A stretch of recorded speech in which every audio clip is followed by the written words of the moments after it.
मुंथा बात्यार क्षयक्षति को नहीं मान्यवर मंत्री समीक्षा बैठक अनुष्ठित। जिलापाल कार्यालय सम्मेलन कक्ष में श्रीजुक्त पृथ्वीराज हरिचंदन मान्यवर मंत्री अबकारी आईन पूर्त विभाग ओडिशा सरकार गोटे दिनिया गस्तर आसी मुंथा बात्यार जिलार विभिन्न क्षयक्षति नहीं समीक्षा करथिले। जिलार विभिन्न स्थान में बात्यार नष्ट होइतिबा रास्ता को तुरंत मरामती करबा नै विभागीय अधिकारी मानक निर्देश देथिले। सेहिपरि वर्षा भांगिथिबा कच्चा घर गुड़िक तुरंत पॉलिथिन जोगाई देबा सहित सरकार तरफरु सहायता प्रदान करबा पई कहिथिले। सेहिपरि जिलार 20,000 लोकंकु बात्या आश्रयस्थल को स्थानांतरित कर 157 जन गर्भवती महिला मां गृह और हॉस्पिटल को स्थानांतर कर जिलार समस्त ग्राम पंचायत कार्यालय ब्लॉक तहसील कार्यालय और जिला कार्यालय 24x7 कंट्रोल रूम खोल जनसाधारण को सेवा जोगाई देबा पई व्यवस्था कर जिलार समस्त अधिकारी गोटे टीम होई सफलतार सह बात्या मुकाबला कार्य करथिबारु जिला प्रशासन को प्रशंसा करथिले। आज रही समीक्षा बैठक में मान्यवर विधायक पारलाखेमुंडी श्री रूपेश कुमार पाणिग्राही मान्यवर विधायक मोहना श्री दासरथी गमांग जिलापाल श्रीमती मधुमिता आरक्षी अधीक्षक श्री जतीन्द्र कुमार पंडा पारलाखेमुंडी बनखंड अधिकारी श्री के नागराजू अतिरिक्त जिलापाल श्री फाल्गुनी माझी और मुख्य उन्नयन अधिकारी तथा निर्वाही अधिकारी जिला परिषद श्री शंकर केरकेटा समेत समस्त लाइन विभाग अधिकारी प्रमुख उपस्थित थिले। पदक्षेप जिला प्रशासन बहुत कमेंडेबल पदक्षेप जहाँ फल कौन प्रकार काजुआलिटी है 20,000 ऊर्ध्व लोक इवाकुएट करवा फ्री किचन दवा एवं पोस्ट साइक्लोन जो बड़ी भाव में पोस्ट साइक्लोन जो रिकन्स्ट्रक्शन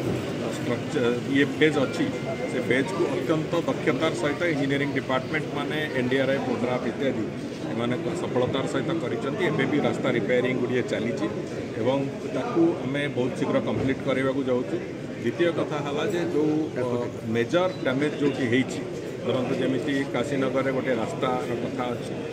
आहरी सबुठ अधिक डैमेज जोटा उदयगिरी ब्लॉक रे सेठी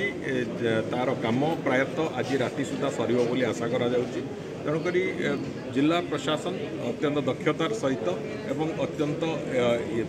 एकजुट होगी ये कथा को संपूर्ण रूप हैंडल कर आशा करुच्ची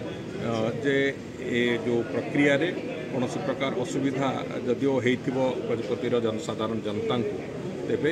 ए प्रक्रिया रे आम जेते दूर संभव आम लोकों संगे जिला प्रशासन को ठिया कर सक्षम हो। द्वितीय कथा हूँ जो गोटे गत तितली बेले हो कि ए समय हो जो लैंडस्लाइड गोटे प्रावधान आसवा आरंभ होती से बाबद भी सरकार निश्चित भाव में गंभीरतार सहित चिंता करेंगे जे आगामी दिन मानक यार गोटे टेक्नोलॉजिकल इंटरवेंशन कौन हो पार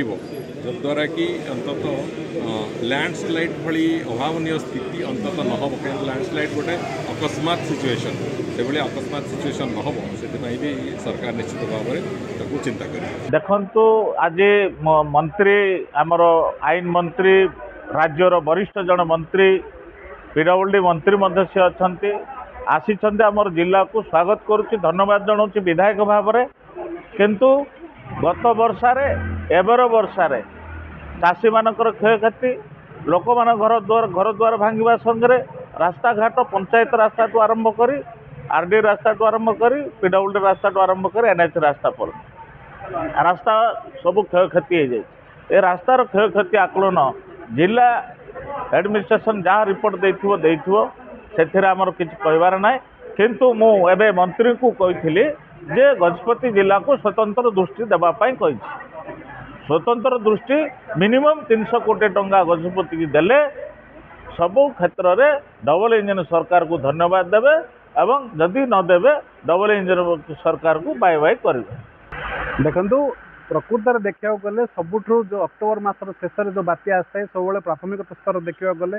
चाषी ही तार संपूर्ण भाव नष्ट परिवहन करता है। सरकार माने थांती किंबा जो निर्वाचित प्रतिनिधि हो कि सरकार कथा कहतु से लोक को बचे दियंती सागर को बचे दियंती नदीबंध को बचे दियंती समस्त की बचे दियंती किंतु चाषीर चाष को केबे बचे पारंती नहीं। यह हूँ प्रथम कथा जे एडे बड़ जिते सब बात्या आप पूर्व हो देखु प्रकृत क्षति सह चाषी सेहीपरि अनुरूप भाव आपणकर गत 27 तारिख जो मथा बात्याटी आसला ताहा गजपति जिला को संपूर्ण भाव धोई देकर गला आंध्र प्रदेश तो जहाँ क्षति कला कला ओडिशा रे क्षति कर चलीगला। ए परिप्रेक्षी देखा गले पारलाखेमुंडी उपखंड कथा कहतु काशीनगर कहतु गोसाणी कहतु कि गजपति जिलार संपूर्ण अंचल बाह्य जगत मुक्त हो रहा आपण मैंने भल भाव जानते सबुठु बेसी क्षति सहिला पारलाखेमुंडी गजपति जिला अंचल चाषी जो मैंने धान चाषी धान चाष करुले से बर्तमान आउ 5 दिन 7 दिन कि 15 दिन भितर जो अमलक्षम होगा जाऊा धान काटिक घर को आनी था अमल करता से समय जो बर्तमान मंथा बात्याटी आसला संपूर्ण भाव चाषीर हृदय को मंथी देकी चलीगला जो प्रकार असह्य कष्ट बर्तमान चाषी कहीपारनी कि रही पारनी से अवस्था बर्तमान आम आसलु आज माननीय मंत्री पारलाखेमुंडी गस्तर आसछन्ती भुवनेश्वर बोली शुणा आम आसलु कृषक संघ तरफ माननीय मंत्री को आमर अभियोग शुणापी कहलु मंत्री को जे गजपति जिले में या परिस्थिति होती किंतु मंत्री का करेंगे कौन से कहले जे आम क्षयक्षति आकलन करूँ परवर्ती समय चाषी नष्ट परिहार देवु किंतु जो नष्ट परिहार देवे से आपण मैंने विगत दिन मान अनुभूति मुझे कहूँ जहाँ समुद्र को संख्या कहले अत्युक्ति हे ना जो चाषीर बर्तमान लक्ष लक्ष टंका बर्तमान नष्ट होती टंका 5,000 10,000 देकी से सांत्वना देवाई चेष्टा करेंगे प्रकृत में चाषी को कहीं बंचाई पारे प्रकृत में चाषी सबुठु बड़ दुखी एवं कष्टर जीवन यापन कहले अत्युक्ति हे ना जदि पारे ताले सरकार एतिकी चेष्टा करंतु प्रकृत क्षयक्षति आकलन कर चाषी को जदि यार नष्ट परिहार प्रदान करा जाय पारथांता ताले चाषी को बंची पारथांता बोली आशा कर गजपति रेणुबाला बेहरा रिपोर्ट विश्व विजयी न्यूज ओडिशा।